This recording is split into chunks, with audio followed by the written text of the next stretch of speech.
Pues muy buenos días. En primer lugar, saludar al consejero y a su equipo y desearle éxito en la importante tarea de este Departamento del Gobierno de Canarias y, por supuesto, por extensión, saludar a los compañeros y compañeras de esta comisión y, de manera especial, a su presidenta. Casi no lo dice. Si algo precisa esta comunidad en uno de los parámetros donde tenemos quiebras, que es en la calidad democrática del funcionamiento de la sociedad canaria, es precisamente en la necesidad de reformar nuestro sistema electoral. Analizando la estructura competencial del Gobierno y las responsabilidades de las comisiones, yo entendí que esta era la comisión más propia para asumir el liderazgo, me refiero al Departamento, sobre este importante hecho que, por otra parte y por fin, al menos verbalizan todos los grupos políticos de esta Cámara. En el debate de investidura quedó patente que todas las opciones políticas que tuvimos la oportunidad de debatir dejamos sobre la mesa la necesidad de que en esta legislatura diéramos un paso adelante en la necesaria reforma de nuestro sistema electoral, que es seguro el elemento que más quiebra nuestra calidad democrática y seguramente sea también de las cuestiones que los ciudadanos perciben como necesarios cambios en nuestro modelo de convivencia institucional. Y echo de menos que el señor consejero, no sé si es porque no va a estar en el ámbito de su estricta responsabilidad o sea residencia en otros ámbitos del Gobierno, asunto tan relevante como este para nuestra calidad democrática. Aprovecho en cualquier caso para decir que para el Grupo Mixto y concretamente para Nueva Canarias es cuestión esencial que en esta legislatura, bien por el procedimiento de una ley propia, con la mayoría cualificada que el actual Estatuto obliga, o bien en el marco de un nuevo Estatuto de Autonomía que también ha citado al final y de soslayo, se incorporen los necesarios cambios en nuestro sistema electoral, que tiene que pasar necesariamente por dos grandes parámetros. El primero, la reducción drástica de los topes injustos y poco democráticos que hoy nos rigen, y en segundo lugar, la necesidad de la redistribución de diputados y diputadas para que se correlacione mejor con la población y no solo con el territorio, y sabemos que esa segunda parte es compleja. Aprovecho, por tanto, esta intervención para recalcar que para nuestra fuerza política será determinante la reclamación de este necesario cambio en nuestras reglas democráticas. Aprovecho también para decir que la reforma del Estatuto tiene que también centrar, espero, una parte sustancial de la acción de este Gobierno. Y como esta comisión tiene la denominación que tiene, supongo que también el liderazgo de la gestión de todo este proceso debe estar en este departamento. La necesidad de un estatuto que se adecúe a los nuevos tiempos y que mejore los niveles competenciales de nuestra comunidad para ser más eficiente, para estar más próximo a la ciudadanía, es fundamental. Sabemos que no hemos aprovechado bien el tiempo en el pasado y que justamente una contradicción sobre el primer tema al que me refería, la reforma electoral, quebró la reforma del Estatuto de Autonomía, no en esta legislatura que finaliza, sino en la anterior, perdiendo una gran oportunidad para mejorar el autogobierno de nuestra comunidad, como hicieron otras comunidades del Estado español. Y sabemos que los tiempos actuales no son buenos para la reforma por dos razones. Primero, porque la crisis lo está quebrando todo, y en segundo lugar, porque es altamente probable que se produzca un cambio de gobierno en España y el partido que tiene más posibilidades de gobernar no parece tener en su agenda esto de profundizar en un Estado plurinacional, en un Estado complejo como el Estado español. En cualquier caso, nosotros reclamaremos también la necesidad de una reforma estatutaria que nos permita profundizar en el autogobierno, que permita recuperar y aclarar competencias y reclamar otras a las que no me voy a referir por razones de tiempo. Sí ha citado con más profusión el consejero la necesaria reforma de las administraciones públicas canarias, que es un asunto relevante. No obstante, voy a hacer una consideración de contexto que siempre hago porque me parece que nos estamos guiando solo por lo que a algunos interesa, ¿no? Es decir, nosotros estamos viviendo una grave crisis económica, severa crisis económica, que está quebrando la convivencia, el bienestar, no solamente en nuestra comunidad, sino en el Estado español, en Europa y por extensión globalmente, ¿no? hay una tendencia a asumir que una parte sustancial de lo que nos pasa es responsabilidad de lo público, de lo político, ¿no? Y nosotros lo negamos la mayor. Esto no es verdad. Ni el déficit ni la deuda lo ha producido la política en las administraciones públicas. El déficit y la deuda lo ha provocado la crisis económica. Es la crisis financiera y la crisis económica la que ha obligado a los estados modernos a aumentar el déficit y aumentar la deuda. Y no al revés. Este pequeño matiz es decisivo para no aceptar críticamente esta ideología dominante que parece culpabilizar de todos los males de la sociedad actual al sector público y a la política. Y nosotros no lo aceptamos. Lo digo porque en ocasiones se simplifican los problemas y se trata de llevar al ciudadano de que el problema, por ejemplo, y he escuchado muchos discursos sobre esto, y vamos, sin sustento, de que el problema de la economía canaria es un problema de exceso de regulación o de ineficiencia en las administraciones públicas. Que tenemos exceso de regulación es evidente y lo tenemos que simplificar y aclarar. Pero asociar los problemas de la economía canaria a esto es sencillamente hacer un pésimo diagnóstico y, por lo tanto, un desacierto en el tratamiento con seguridad. Es necesario que mejoremos las administraciones públicas, que simplifiquemos los procedimientos, que garanticemos la seguridad jurídica, que se sepa cuál es la tarea de cada cual y con qué medios cuenta para hacerla, pero algunos creen que este es el problema central de nuestro sistema económico y se equivocan. Nuestros problemas económicos son de naturaleza económica, son de sistema productivo, son de competitividad, son de estructura, son de financiación, son en definitiva de economía.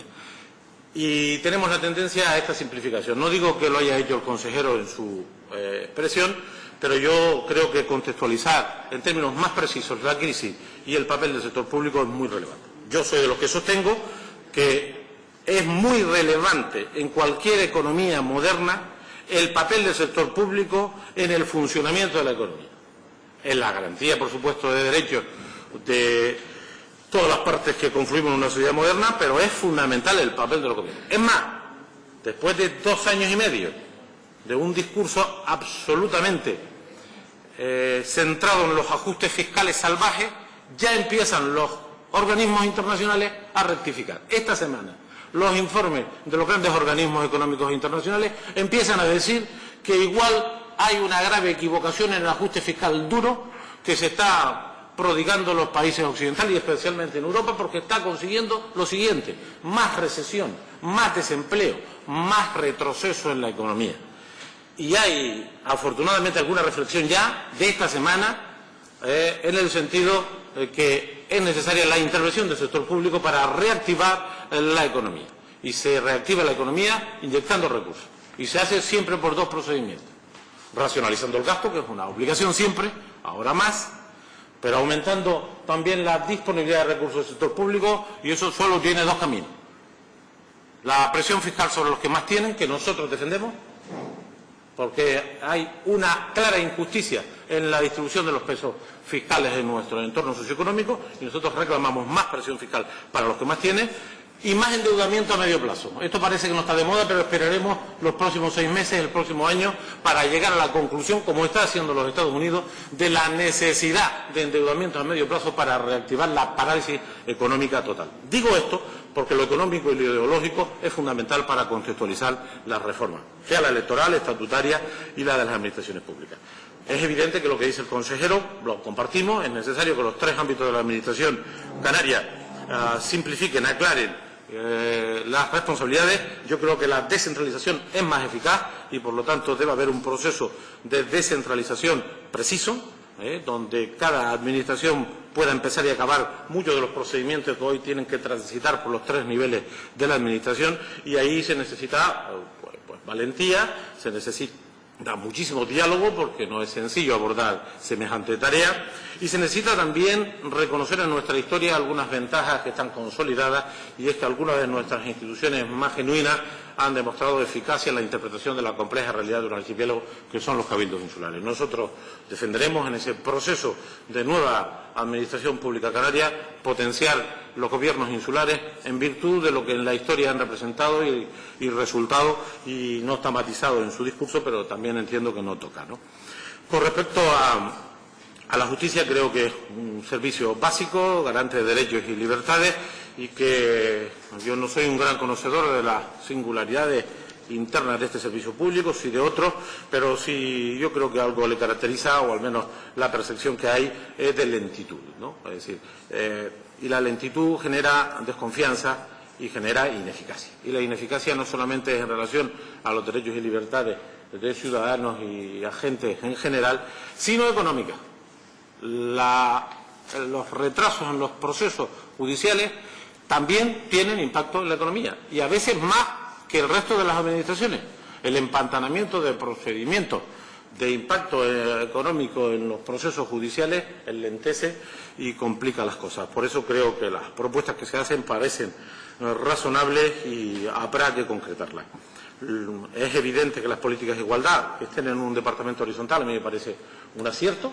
Creo que puede facilitar la labor, nada sencilla, de incorporar de una manera horizontal estos principios y estos compromisos y objetivos en materia de igualdad. Y sobre el tema de la juventud, pues me parece bien las consideraciones de orden general, pero como hemos dicho siempre, la mejor manera de garantizar a los jóvenes un futuro es que funcione la economía, que tengan formación y empleo, y ahí seguramente será la mejor política en esta materia. Finalizo reiterándole al consejero pues éxito en su tarea, a su equipo, y reitero que es decisivo, y creo que parece que este es el departamento, y ya nos lo dirá, que el conjunto de reformas legales que apunta para los objetivos perseguidos parecen razonables, pero que incorpore con énfasis la necesidad de la reforma electoral como el mayor favor que podamos hacer a la democracia en Canarias, y es que la gente se exprese como quiera y que tenga un representante que le dé la gana, y hoy eso lo impiden nuestras reglas electorales, y que también ponga énfasis en la necesidad de la reforma estatutaria y de manera especial el blindaje del REF. Y acabo con esto. Nuestro régimen económico fiscal está al pairo, está sin protección, y parece ser que aquí la única manera de respetar los derechos es recogerlos en los estatutos. Nosotros tenemos derechos bien reconocidos en leyes de orden estatal, como la ley del régimen económico fiscal, y sin embargo no han sido nunca cumplidos. Por ejemplo, el derecho a estar en la media de inversiones en infraestructuras de interés general, excluyendo las compensaciones por insularidad, lo dice el artículo 96 del REF de manera categórica. Nunca se cumplió. Sin embargo, en la anterior legislatura estatal, la reforma de 5 estatutos de autonomía introdujo en esas 5 comunidades artículos, algunos de ellos transitorios y otros no tanto, recogiendo la filosofía de nuestro artículo 96 del REF. Y hay que decir que para esas 5 comunidades se ha cumplido al rajatabla, las inversiones del Estado están en la media o por encima, por el hecho de haber recogido en sus estatutos lo que nosotros tenemos en las leyes estatales que reconocen nuestros derechos económicos y fiscales y que se ha incumplido siempre. Pues parece que el único camino que nos queda para que la Administración General del Estado, el Gobierno español, las Cortes Generales reconozcan, entre otros, este derecho de esta comunidad, es incorporarlo al cuerpo del Estatuto, lo que hasta ahora es parte de la ley del REF. Pues habrá que hacer un esfuerzo para blindar el REF en esa reforma estatutaria, para ampliar competencias, y ya digo que no sé qué va a hacer el Gobierno en relación al camino a elegir sobre la reforma electoral, porque esos 2 caminos existen. A nosotros estamos abiertos a esa discusión. Nos parece que lo importante es que se reforme, y que se reforme en profundidad para mejorar la calidad democrática de nuestro sistema de representación, y por lo tanto pues estaremos ahí. Acabo diciendo que seremos constructivos en todo lo que podamos siempre, y más ahora en esta grave situación económica, deterioro social e institucional que estamos asistiendo, por esta desconvergencia clara de Canarias en todos los parámetros del desarrollo con respecto al resto del Estado y el Estado con respecto a Europa. Ahí procuraremos encontrar entendimiento, y cuando no sea así, pues daremos nuestras críticas y presentaremos nuestras alternativas. Así que muchísima suerte, don Francisco, a usted y a su equipo, éxito, y nos veremos por aquí todas las veces que podamos. Muchas gracias. Muchísimas gracias, señor Rodríguez, y tiene la palabra el portavoz.